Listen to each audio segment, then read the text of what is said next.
Mauro, bom, a coletiva foi convocada, claro, teve toda essa questão que a Miri levantou e era mais importante, mas foi anunciado ali a renovação do contrato do Abel. Eu já conversei um pouco com você outro dia, e eu já sei a sua opinião, mas é bom você falar para todo mundo, sobre como é bom pro Abel, entre o cara ficar aqui no Palmeiras, que é um time forte, não sei o que e tal, e ir pro Qatar, onde vai ganhar muito dinheiro, mas talvez esportivamente não seja vantajoso, o cara fica aqui, né?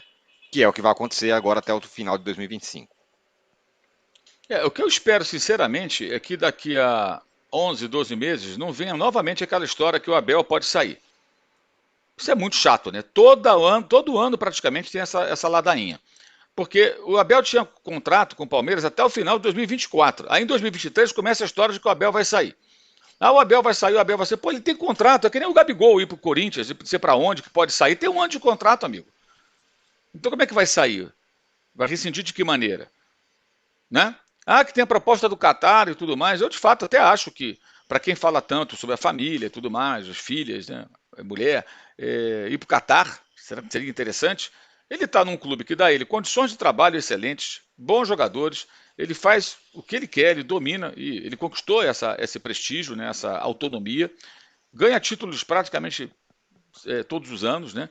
Todos os anos, né? Ele ganhou. A última vez que o Palmeiras não foi campeão, não era ele o técnico ainda, foi em 2019. Todo ano tem pelo menos uma taça a mais conquistada pelo Palmeiras, sob seu comando.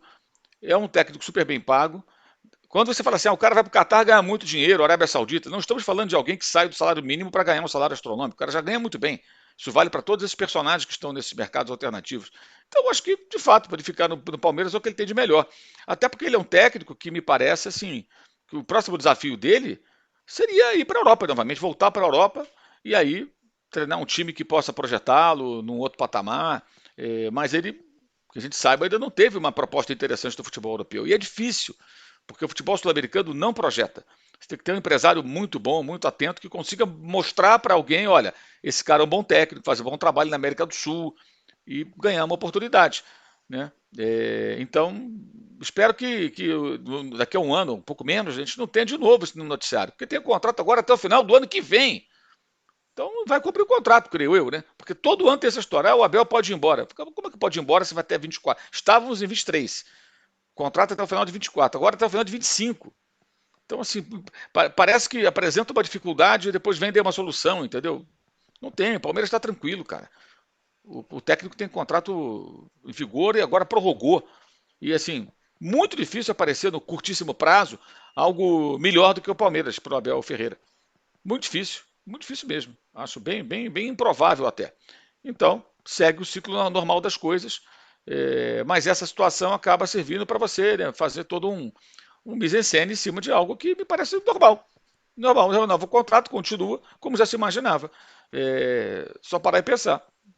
Vai sair por quê? Por que ele sairia? Para trabalhar onde?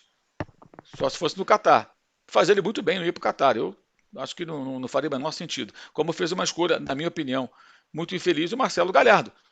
Técnico vitorioso no River Plate, um dos melhores da América do Sul, com potencial para trabalhar num clube na Europa. Teve oportunidades de times que não eram os tops de linha, mas times médios, times que chegam em Champions League, né? Não quis. Aí foi trabalhar na Arábia Saudita. Ah, mas eles pagam muito bem. Pô, Marcelo Galhardo era o mais bem pago técnico da América do Sul, tinha um salário europeu e tinha a chave do River Plate lá para fazer o que ele quisesse. Ou seja, já vinha ganhando muito bem. Esse cara não precisava de, em tese, de ir para a Arábia Saudita para ser bem remunerado. E seria bem remunerado na Europa também, evidentemente, né, ganhando em euro. Então, acho que até do ponto de vista da carreira, esportivamente, é muito melhor para ele ficar no Palmeiras do que ir para o mercado como esse, nesse momento. Ele ainda tem o que acrescentar ao clube onde trabalha e onde ele é ídolo. Né? Então, por que sair? Não faria o menor sentido. E não faz o menor sentido também, Mauro, por isso que está escrito aqui no nosso GC, como a gente diz, gerador de caracteres. Tem matéria do Jogo, jornal português de esportes, assina o Manuel Casaca, e ele fala o seguinte: o treinador português vai ganhar 12 milhões de euros limpos nos 2 anos de contrato com o Palmeiras. Esse de agora, 24, termina no fim de 25, então são 2 anos de contrato, tornando-se um dos mais bem pagos do mundo. Abel Ferreira ficou ainda com uma cláusula de rescisão de 8 milhões de euros. Então, como disse o Mauro, né? Para tirar o cara de lá, se o cara não quiser ir para o Qatar, que paga fábulas, não vai ser fácil. Olha a multa, olha o quanto o cara vai ganhar. É um salário de nível europeu de primeira linha, o salário que o Abel vai ganhar com essa renovação no Palmeiras. Então, entendo, concordo com o Mauro. O Abel só sairá do Palmeiras se ele começar a perder de todo mundo e resolver ficar insustentável ficar lá, porque eu acho muito difícil que aconteça. Então é bem provável que ele fique mesmo até o fim do seu contrato, ainda mais com essa bala que ele vai ganhar. Agora, Mili, claro, e não estamos diminuindo a questão histórica muito relevante que foi a coletiva de ontem da Leila Pereira, porém ela falou 2 horas e porém ela falou muitas coisas. E falou algumas coisas como, por exemplo, anotamos aqui, a Leila falou sobre essa história da W Torre, né? E a W Torre está em negociações com o São Paulo, com o Santos, e que o Palmeiras não ganha, não tem recebido a W Torre, é uma questão. O Danilo Lavieri ontem postou no seu Twitter sobre o que seria uma incongruência da fala da Leila. Ela fala que os contratos dos outros clubes eles não apresentam os contratos e tudo mais. E o Danilo Lavieri fala que no Palmeiras também o contrato da Crefisa com o Palmeiras não é apresentado. Né? Tem conselheiro pedindo o contrato lá há muito tempo e que ela não mostra os contratos que o Palmeiras, que a Crefisa tem com o Palmeiras, né? E ela lançou algumas indiretas ali ao Corinthians, tal, sobre o patrocínio do Corinthians. E uma outra coisa muito importante, queria que você comentasse tudo de uma vez, Mili, com relação aos ingressos. Ela falou algo como: eu não acho que o ingresso no Palmeiras é caro e custa lá uma média de R$ 45, o sócio torcedor é não sei quanto e tudo mais. Eu não acho caro para você time bom, aquela história. Para você time bom, você ter time bom, você tem que ter ingresso num valor razoável. E no final surgiu, assistam a base do Palmeiras, que a base, os times da base do Palmeiras, você pode assistir pagando pouco ou não pagando e tudo mais. Que, repito, a parte toda a questão histórica do que ela fez ontem é um discurso elitista como de qualquer dirigente homem, vamos dizer assim. Sim, eu inclusive que fiz essa pergunta, né, a respeito da elitização e se ela tinha algum plano para popularizar. Eu acho, ela não acha caro 40, 50 reais. Eu acho muito caro. Para o Brasil, o salário mínimo 1.300, eu acho muito caro. Né? Acho o sócio-torcedor um programa muito caro. Acho essa ideia de a gente só entender torcedor como sócio uma aberração. Eu acho que é o Inter que tem o sócio-torcedor mais barato, ou fez uma promoção o ano passado, R$ 10, eu acho. Acho que há soluções. Ela, enquanto ela ia respondendo, ela no meio da resposta, ela falou, não acho caro, tal, mas ela falou uma coisa, não, mas de repente a gente faz lá um espaço. Ela me pareceu que ela estava pensando nisso enquanto ela respondia. Eu acredito que as pessoas se transformem. Né? E talvez ela esteja nesse processo de transformação e ela vá se transformar. Quem sabe apareça aí uma ideia para. Ela é uma empresária. Qual é a lógica empresarial? É a destruição, é a aniquilação. A lógica empresarial é uma lógica violenta. É por isso que eu advogo tanto contra a SAF no futebol. Futebol não é, o time não é empresa. Ele não pode ser uma empresa. A gente tem que encontrar uma outra maneira de administrar os clubes. Talvez a Leila, se ela for reeleita num segundo mandato, ela consiga inovar nesse sentido, tá? Mas hoje ela e eu discordamos diametralmente dessa questão. Eu acho que é caro. Acho que o Palmeiras tem um sócio torcedor um dos mais caros do Brasil. Não concordo com essa ideia de que só quem é sócio pode ser considerado torcedor. Gente, tem gente hoje de todos os times que não tem dinheiro para pagar para ver o seu time na TV. Fica no botequim, na esquina, olhando de longe, porque também não tem dinheiro para comprar cerveja, mas ama aquela camisa mais do que tudo. Então passa por isso. Como a gente vai fazer para trazer essas pessoas de volta para o futebol? Eu adoraria que fosse uma mulher que pensasse nisso. Adoraria. Vamos ver. Em relação aos contratos, tem sim uma contradição. Ela explicou lá que ela não tem muito o que fazer em relação a essas cláusulas. que alguns contratos já tinham essa cláusula. Então, por exemplo, o da W Torre, ela não pode falar, ela adoraria falar, mas ela não pode falar. Perguntaram também, mas então quanto é a multa do Abel? Ela não falou. Ela falou, não, tem uma cláusula lá que eu não posso falar.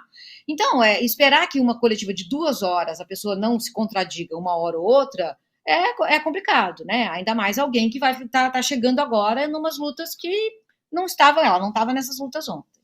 Mas sim, houve contradições. Agora, eu queria falar outras 2 coisas importantes que eu notei. Primeiro, no final, tem uma foto da Leila com todas as jornalistas que estavam lá. É um retrato do racismo no Brasil.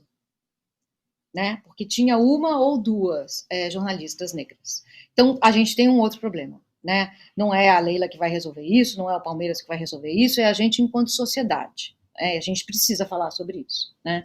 Havia muitas mulheres lá, isso foi lindo, mas a gente precisa falar sobre o baixo número de pessoas negras, especialmente mulheres, no jornalismo.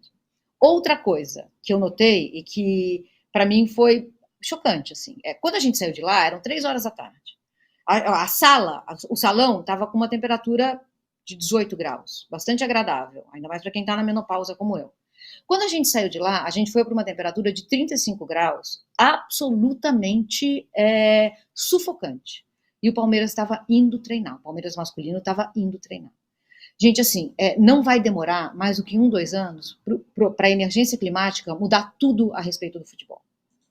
É muito rápido que não haverá mais jogos de dia, só à noite ou de manhã. Treinos, igualmente. Não é de maneira nenhuma saudável um time treinar naquela temperatura, e não há o que fazer, né? Porque tem que treinar nessa temperatura.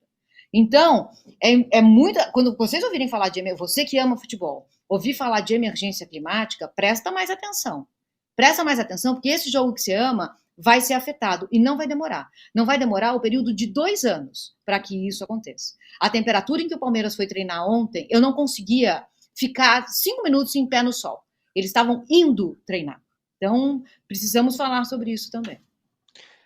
Tem jogo hoje do Campeonato Carioca, Português e Bangu, às 4h50. Foi a primeira coisa que eu pensei. Falei, imagina o calor que vai estar nesse jogo aí. Informação que chegou agora, Mauro, o Borré foi oficializado como reforço do Internacional. Você falou recentemente sobre, e também seria legal você falar, de novo, sobre como esses clubes da Liga Forte lá tal estão gastando grana. Então o Borré, que era um cara que estava sendo desejado por muita gente aí, está confirmado no Internacional. E o Corinthians agora vai atrás de Pedro Raul. Agora, sem Gabigol, o nome agora é Pedro Raul. O Corinthians tem uma parte que é muito engraçada. É assim, o Corinthians mira um jogador muito caro. Aí depois o Corinthians vai buscar um jogador mais barato. Aí fala que está fazendo uma economia. Como assim economia? Está no UOL hoje. Peraí. Não, você não está economizando nada. Você está gastando mais. Está buscando mais um jogador. Cada jogador custa dinheiro. Então você chuta um lá em cima, aí vai buscar o mais barato, não, é mais econômico. Peraí, meu amigo. Isso. Aí não dá, né, cara? Aí não dá, é brincadeira. Eu compro um Celta, economizei. Eu fiz uma economia, mas você torrou um dinheiro no Celta, né? E se o Celta estiver meio baleado, você vai gastar uma grana de mecânico, amigo, né? Porque vai ter que levar lá e tal, se estiver meio zoado o carro, né? Então, assim, depende do Celta, né? Pode ser um Celtinha bacana, ajeitadinho, o Celta um tanto quanto esculhambado.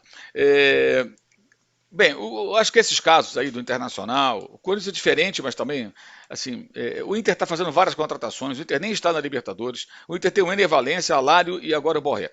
Eu não consigo entender, primeiro, qual é a estratégia de montagem da equipe a partir daí. Acho estranho, mas enfim. A grande questão é, clubes dessa liga estão vendendo parte dos seus direitos de transmissão por 50 anos, é meio século, cara, 50 anos. Comprometendo receitas futuras, né? E já estão gastando com contratações hoje. Se esse dinheiro fosse utilizado para você reduzir dívidas, olha, lá na frente a grana está comprometida, mas eu reduzi a dívida aqui.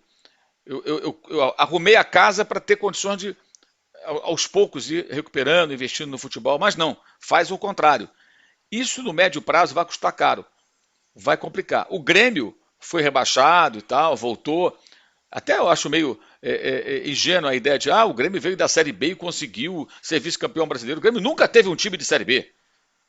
O rebaixamento do Grêmio é um negócio até difícil de entender. Cometeram erros ali e tal, e o time caiu, mas tinha um elenco bom, fez contratações várias, foram 13 ao todo, entre elas o Luiz Soares, melhor jogador do campeonato, e o mais caro também.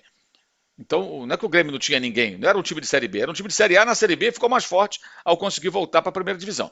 Né? O Grêmio não está nessa, o Grêmio já é um clube que há algum tempo tem uma situação financeira bem irregular, bem estável, equilibrada, controlada. A tendência é haver uma disparidade. O mesmo está acontecendo no Rio de Janeiro. Os 3, fora o Flamengo, estão fazendo essa opção. 2 têm investidores, quer dizer, você não sabe bem como é que eles vão trabalhar, são os donos. Botafogo e Vasco. E o Fluminense tem uma dívida alta, pouco se fala disso por conta das conquistas importantes conseguidas no ano passado, e vejamos, já comprometeu metade dessa receita aí dos 100 milhões. Né? Já antecipou uma parte. E ganhou a Libertadores, ótimo, maravilhoso, mas isso é uma bomba relógio que está sendo montada. Uma bomba relógio. Eu acho muito preocupante no médio e longo prazo. Evidentemente, esse é um assunto árido, que ninguém quer falar. O negócio é falar de mercado, contratação e tudo. É um jornalismo raso que impera, né? E pouca gente vai mais adiante. Recomendo, inclusive, a leitura no jornal o Globo do texto, na coluna do colega Rodrigo Capello, essa semana, em que ele faz esse alerta em detalhes. Ele até usa um paralelo interessante. Um cara ganha, sei lá, 5 mil reais, de repente ele recebe uma grana na mão, ele compromete por 50 anos, ou pelo resto da vida, pouco mais de R$1.000 por mês. Aí se ele amanhã ganhar 10 mil, esse percentual vai fazer com que os 1.000 e pouco virem 2 alguma coisa. Ou seja, ele vai ter uma redução, uma fatia dos seus ganhos durante todo esse tempo vai ser mordida por alguém que te antecipou um dinheiro. É a situação dos clubes. Então vai custar caro lá na frente. E o pior, esse cara dos 5 mil reais aí, ele tem uma dívida muito grande. Várias vezes o que ele consegue faturar por ano. É muito preocupante, cara. É muito preocupante. Eu acho incrível como pouco se questiona isso. Pouco se questiona esses aspectos financeiros. É só contratação, muita mentira, muita fake news, muita contratação que não vai acontecer, jogadores impossíveis, em busca de um clique fácil, e pouca profundidade na análise, na informação, salvo uma exceção ou outra. Né? E isso é muito perigoso. O que hoje é festa para o torcedor do Inter, eu acho que pode ser algo lá na frente extremamente arriscado, e lamento que pouco se fale sobre isso. Qual?